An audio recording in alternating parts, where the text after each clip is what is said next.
அரசியல் வசனம் வந்து இது அந்த காலங்காலமாக சினிமாவை வந்து அரசியல் நோக்கி தான் சினிமா நோக்கி தான் அரசியல் காலங்காலமாக உள்ளது தான் அது. அப்படி ஒன்றும் காலத்தில் இதுக்கு முன்னாடி சொல்லாத வசனமோ கான்ட்ரவர்சியோ இந்த ஜனநாயகத்தை கிடையாது. அதை விட கம்மி தான் இது.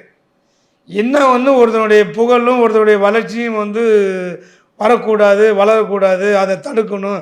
அதுக்கு ஒரு முயற்சி தான் ஜனநாயக சென்சார் போர்டு கட்டுப்பாடு. இந்த சென்சார் போர்டை கட்டுப்பாடு போடணுது.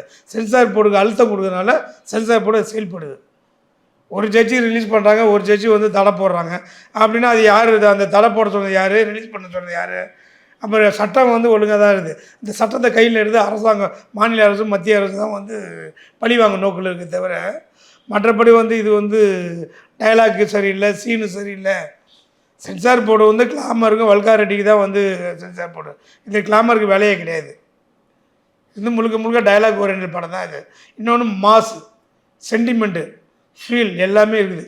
இது என்னென்னா பராசக்தின்னு ஒரு படம் வருது, கலெக்ஷன் இல்லாமல் போயிடுமே, ஒரு பீரியட் படம் வெளியே தெரியாமல் போயிடுமோ, அந்த ஒரு பயத்தினால மாநில அரசு அழுத்தம் தான் மத்திய அரசு அதை தடுத்து நிப்பாட்டி இதை வந்து இப்போ இது ஒன்றுமே இல்லை. இது பராசக்தின்னு ஒரு படம் ஒன்றுமே இல்லாமல் தான்